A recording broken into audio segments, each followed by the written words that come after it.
Okay. You know, some people treat love as if it's weakness. You know, love is kind. Kindness is an attribute of love, no matter what. Even if you don't give that person in the hundreds of thousands and all of that, there are still things you give, or even the money wise, that is just from you. It's not mandatory that, okay, the person is demanding before you give. That's the attribute of love, being kind. But love is not weak. But some people treat themselves being kind as though it's weakness. Okay, to be honest, love makes you weak.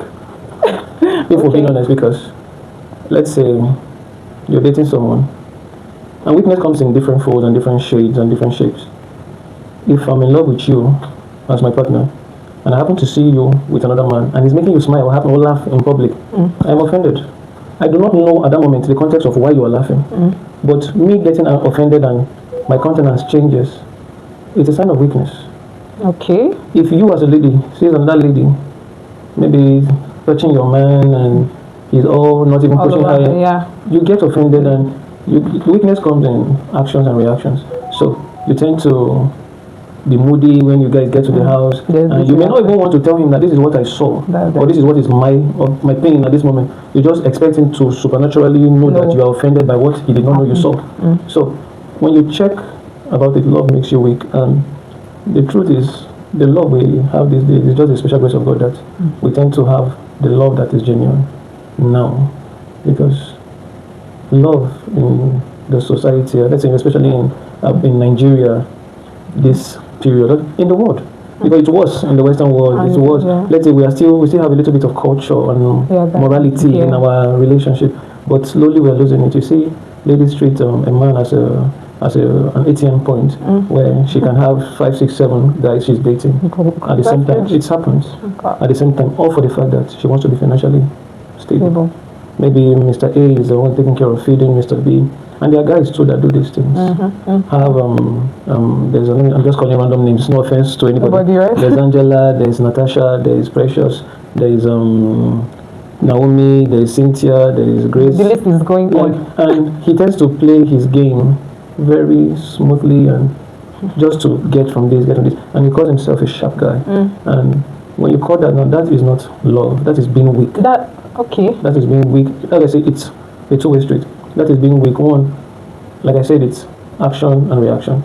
What we do and how we react to whatever we see or is matter. So, but the actual love I would encourage people to share in this season and beyond is the one that is true.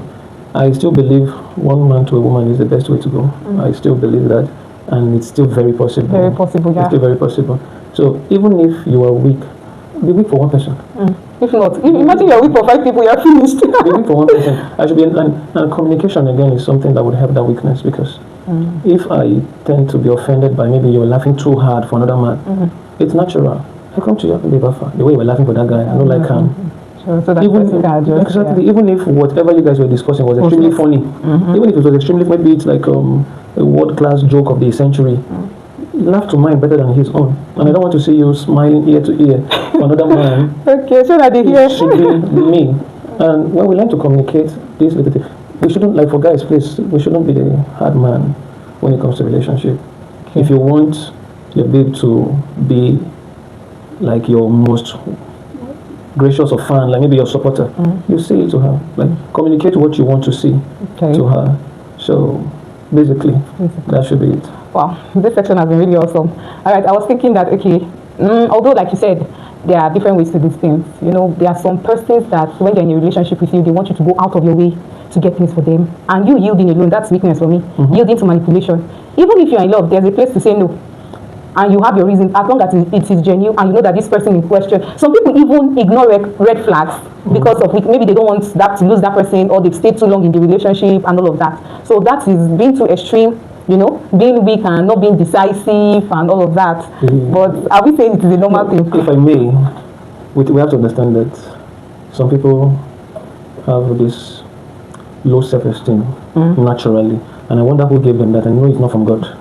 That low self-esteem is something that, like, there's a story going on in the social media about a lady that was beaten to death by the husband, and somebody said even while they were dating, he was still beating her.